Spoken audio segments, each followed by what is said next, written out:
Okay, so this is a video just talking about 3 of my first aid kits that I carry depending on what I'm doing kayaking. So, smallest to biggest. This is the smallest one right here. Here's the medium. These 2 are with me every time I'm paddling. This one here is always in my small front hatch right in front of the cockpit. This one here is either broken out of here down into the actual bag that the kit is in, right here, and this can fit in my backpack on my flotation device, or I leave it in this bag and it goes in my hatch, my day hatch. And then, so if these are the smaller, this is the biggest one right here. And if I remember, this is a 20-liter bag right here.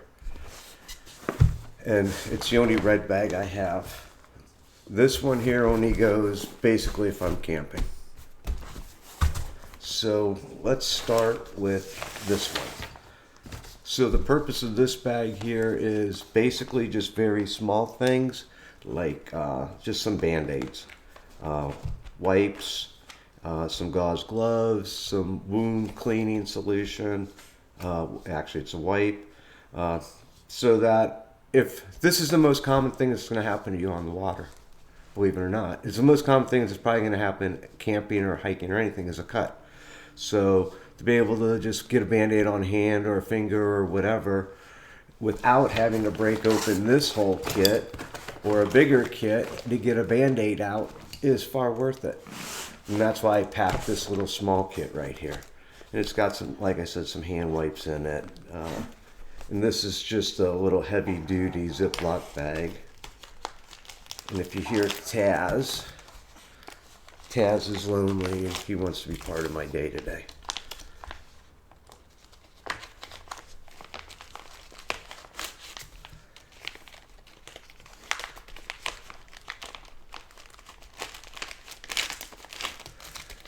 So you have some antibiotic ointment, just some peridine, iodine for wiping out a wound, hand cleaner. These Next Care Band-Aids I found to be some of the most waterproof Band-Aids. These were some CVS waterproof healing Band-Aid thing that actually work, but I'm not 100% sold on them yet. So let's push this out of the way. And I do have to tell you, I hate opening these kits up because they're packed in here to be as tight and as efficient as possible. Let's see if we can take a look at this one. These things are a pain in the butt to open sometimes.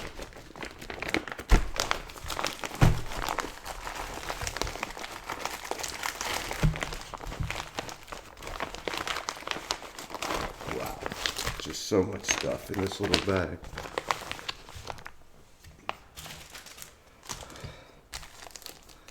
So basically, you can get these little plastic bags off of Amazon.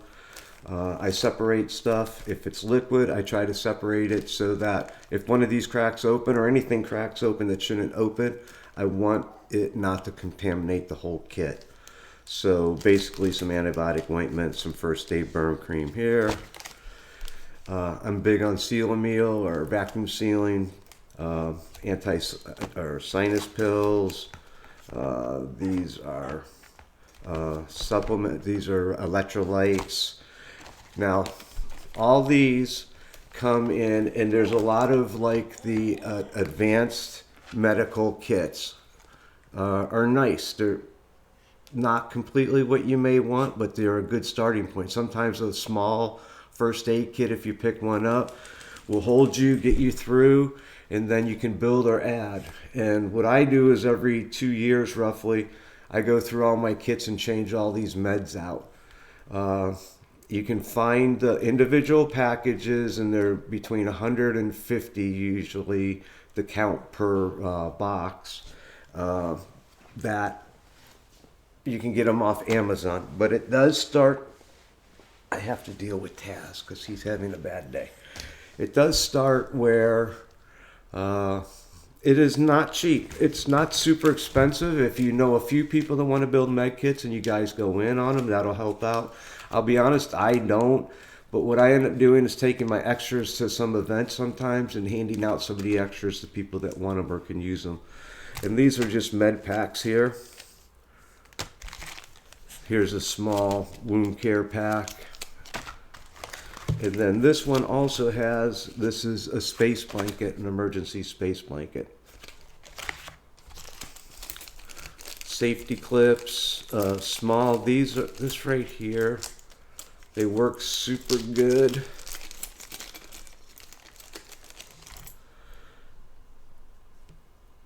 You gotta get it out of there. It's just a little metal tweezer for the really small things. It gets, they're very sharp pointed and they can get in there and get out. And they come, this one at least, comes with this little holder. That can be a bear to get it in and out of. But it has a little tip protector right here so that you don't have to worry about it poking through anything. And a couple safety pins, those are always good to have. And this is an old style can opener. What you would do like this around the top, open up a can. More meds. And remember, if you can give somebody meds and put it in their hand for them to take, you cannot put meds in somebody's mouth. That's being like a doctor, and we are not doctors. Here's some moleskin for blisters, and some non-stick pads and little, this is like right up to the wound type closure, not closure, but like the padding gauze before you go for something to actually hold it down. So with this, you need either, and what I've done here is taken a roll of waterproof medical tape and taped it around the flat object, which is basically a piece of cut credit card, those fake credit cards they send you in the mail. I save them and I cut them into squares or strips, and then you can take like tape and roll it around it and it flattens out, stores a little better. So with these, you still need something like tape or a gauze. This is very small, or an ace bandage.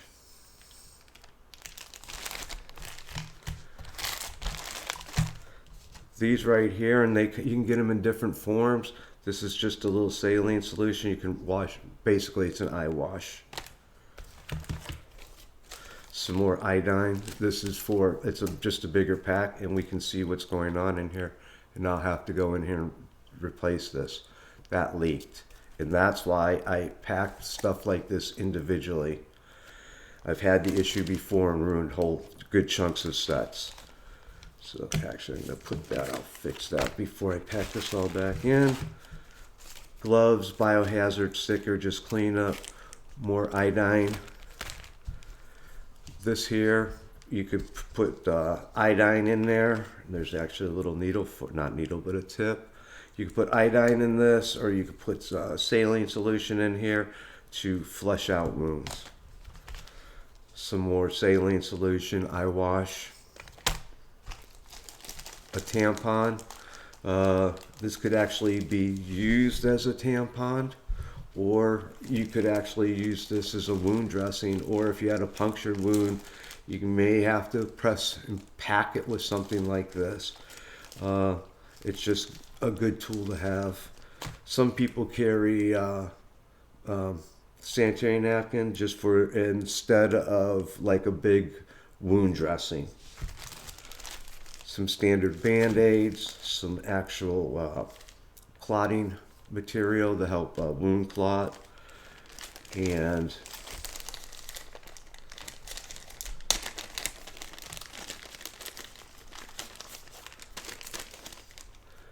these are actually disposable thermometers that you can use. It's nice to be able, they're small, it's nice to be able to pull a thermometer out and put it in somebody's mouth, get an idea if they're really sick. Not to see if they're really sick, but if they are really sick. That way you can monitor. Some of the first aid comes down to just being able to watch and see what a person's doing. If they're not getting worse, if they're getting better, or if they are getting worse, you're going to have to take different steps. These are just bug repellent. This is a natural, non-DEET based, but if it gets totally out of control, and I've been to that point before, DEET is pretty much one of the only things that is always going to work for you. And I'm sure somebody will find a time when it doesn't, but that's just what I have found. More meds. Aspirin. Remember, heart attack also not necessarily a headache, and that's why I carry them, because most people don't even take aspirin for headaches, it seems, these days. This is a small disposable sterilized scalpel.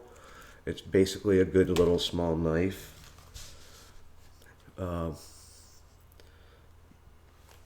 More meds. Antacid. This is a little sting kit. So this is just a sting relief wipe. These are also just like the ones that you crack the tube and you can just wash it out. A little bit of duct tape. And some extra gloves I've actually just gotten, I'm throwing into this kit. And one thing that this kit is missing that I'll actually have to find one and throw in here is a triangular bandage. Basically, that's like the how many things you can do with that. A triangular bandage is, until you actually learn some of them and see what you can do, you have no idea how many things you can do with it. Wrappings for splints, something to like tie somebody's arm up just so it's not dangling around to their body if you need it to. A wound wrap, the list just goes on and on. It's just a piece of material that you have that you can work with and get things together. And then a pair of trauma shears. As much as you would hate to do it, but once you've stabilized a person or have a reasonable idea that they're not bleeding out, they're breathing, they're actually still alive, you may end up having to cut their clothes off them just to deal with another wound. If you have to see what's going on. Just because you see blood in one place does not necessarily mean that is where the wound is. So clothes do have to come off at times. All right, now let's just push all this out of the way. Now this next one, I'm going to do this one a little different because this thing is packed in a way that for the amount of stuff that's in it, it's very compressed into this bag, and I do not like taking it apart if I don't have to. But as soon as we're doing a video, let's see what we can see. Get the last fold out of that. So unlike a lot of kits, one of the first things you find in this kit is this. And this is printed on waterproof paper. And this is actually inventory of what's in the kit. There's a survival gear bag, meds, wound prep, wound care, trauma care. And what's trauma care? Trauma is like massive bleeding or a massive head injury. CPR, personal protection, bandages, and there's, see, 2 triangular bandages. So somebody that has never been in this kit can look here and see without digging through all the bags that are in this kit to find out what is in here and what they can use. And then every bag, just like here, this is how the bags are laid out. And this, I made a second copy of, and every bag has an inventory sheet on it. So as you're digging through, you're seeing what's coming up. Bandages. Then this right here, I've seen a lot of people have them. You know, yes and no, I can understand it, which a lot of people call them Israeli bandage. It's really a pressure bandage is the best name for it. It's for a wound that you're having a hard time controlling bleeding. Basically, keeps pressure on the wound instead of you having to do it. T bandages. So you can see I tried to label this bigger kit because just because it's your med kit doesn't mean you're the one that's going to be using it. Wound prep items.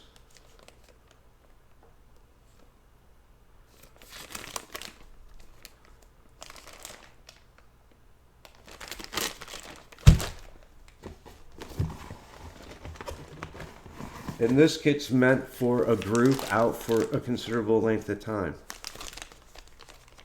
Personal protection. So you can see if you had to dig through if this was just in here, not separated or in bags, and even if it was in bags without the listing of what's in the bag, you still have to start digging through. Here you can get to what you need pretty much right away and know what you're using.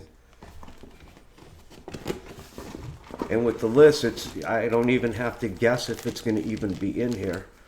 Wound care.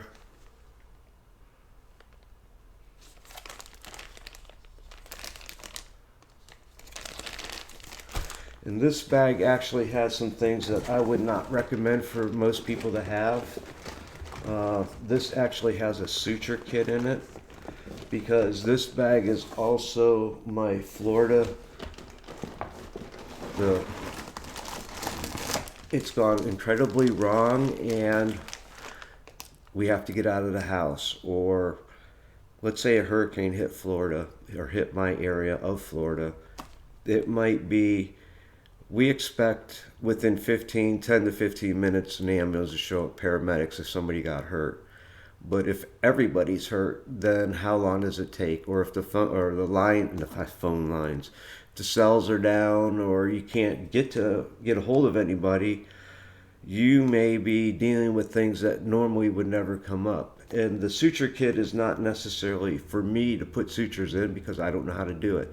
But if I had somebody that was in our group or that I knew that, and this is not a field thing going on, this is a little bit more involved. They may be able to use it in that way, and it may not even be on me. And that brings me to something, I've been to a few first aid training classes, and I actually was Red Cross Advanced First Aid certified at age 13 because I was in the Civil Air Patrol, and because we were in the Civil Air Patrol, we got a variance because normally you had to be 18, I think was the minimum age to be certified as that. So I've been first aid certified in different programs for most of my life. And one of the things that you recommend not doing, and I have them, stereo strips, I don't know if you know what they are, but basically it's a piece of tape that you use to close a wound. They recommend not closing wounds on that because of what could be trapped in there. And they also recommend not using antibiotic type creams because you can trap and it's hard to see what's going on. And you got to remember you might be out for a week, or this isn't like an afternoon event. This is if you're camping out for a week or 4 or 5 days. If you close it, you may close something in the wound and cause an infection. This way the wound's open, it's easier to take care of. As long as you stop the bleeding, everything will be okay. So this is like a trauma kit here. There's chest seals, tourniquets. This is another Israeli bandage. This is if things are really kind of out of control and you need the bigger tools to take care of it. I guess that would be a good way to put a trauma kit together. Wilderness travel in medicine. just a backup reference. You don't know, you may, what is something? It never hurts to have something, a book. Even if it's small, you can't want too big because it's got to fit in your kit. Now let's move some of this back because the lip keeps on coming. This is a SAM splint.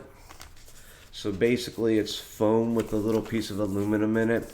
It's not super rigid, but basically you can form this around like an ankle or whatever. And when it comes to splints, tree branches, walking sticks, whatever is stiff and straight that you can use to maintain the position of whatever you're splinting is what you're going to be using.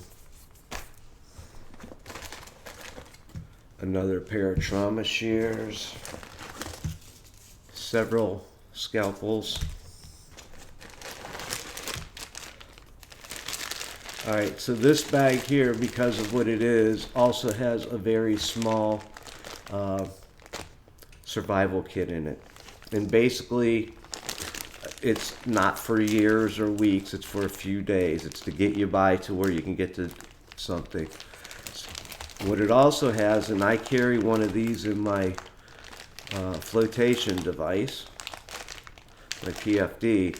These are the snap lights or chemical lights. You break them and they glow.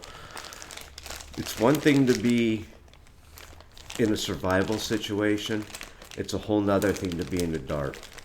If these are these are 12 hours. One of these lasts 12 hours. That'll get you through the night.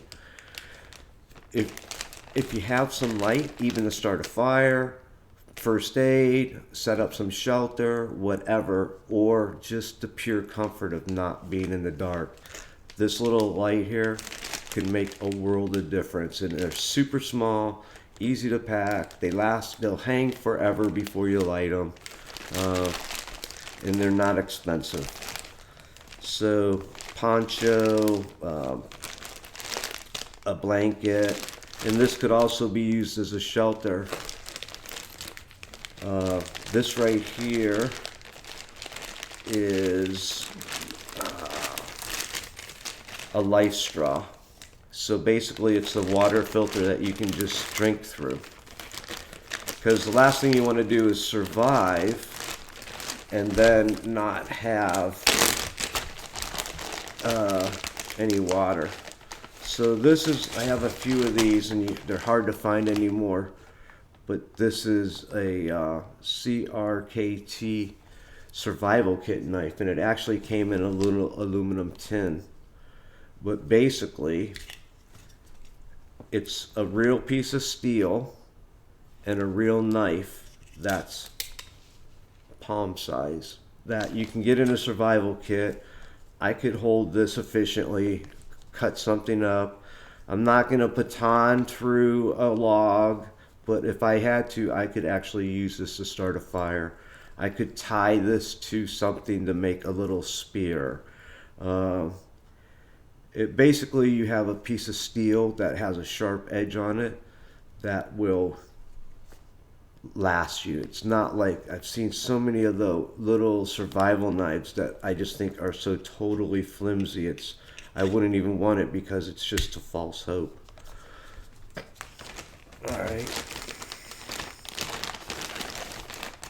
And I mean, some things are just the simplest things. Like,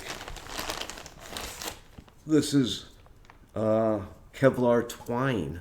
It's got a 250-pound break point on it. And look how small it is. I could build shelter with this, snare, whatever. It's all the little stuff that you pack that is... Unfortunately, all this may never ever get used, but a couple Band-Aids out of the one.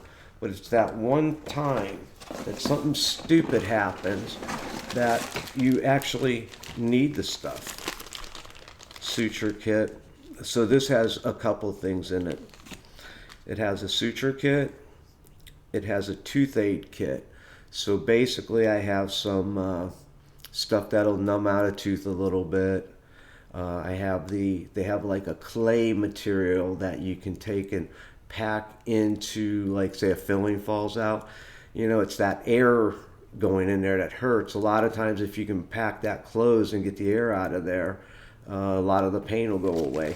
But there's just a few things for that. There's some tweezers in here, an IV starting kit, and also my suture kit is in this bag, because this bag will get very little use.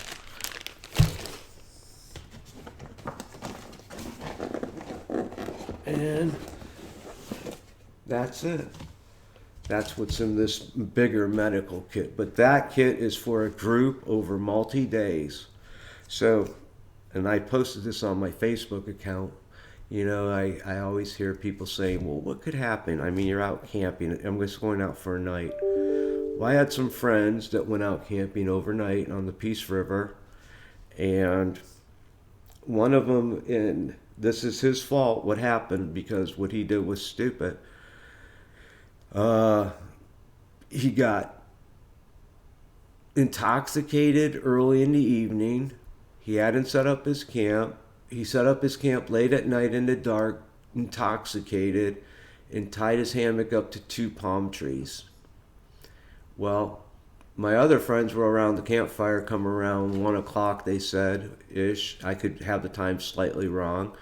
But basically, they heard a loud crashing noise.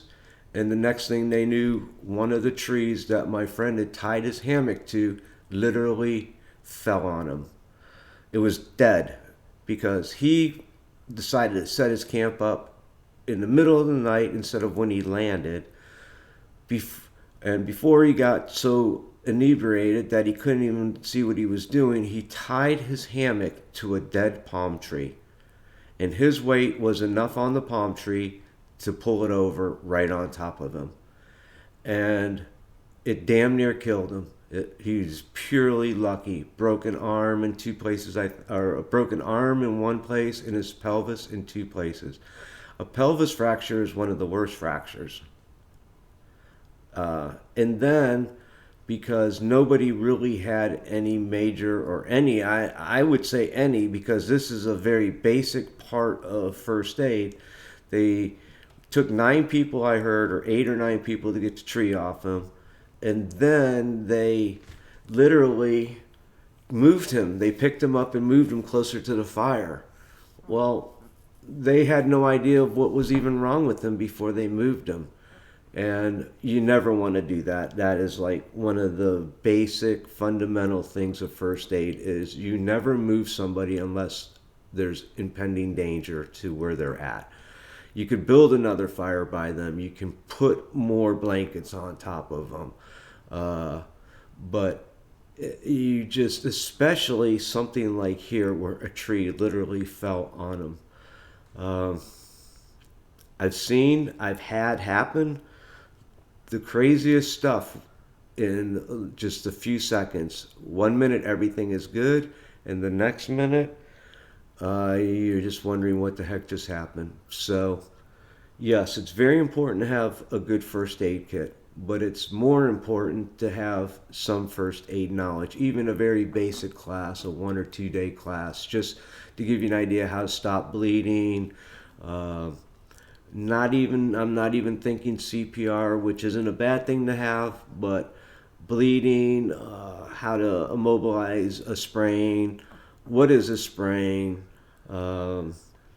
just to know what you're doing, because you can have all this stuff but not being able to use it, or buying a medical or first aid kit and only knowing how to use a part of it is not really the usefulness of the kit, and knowing what to do when somebody does get hurt.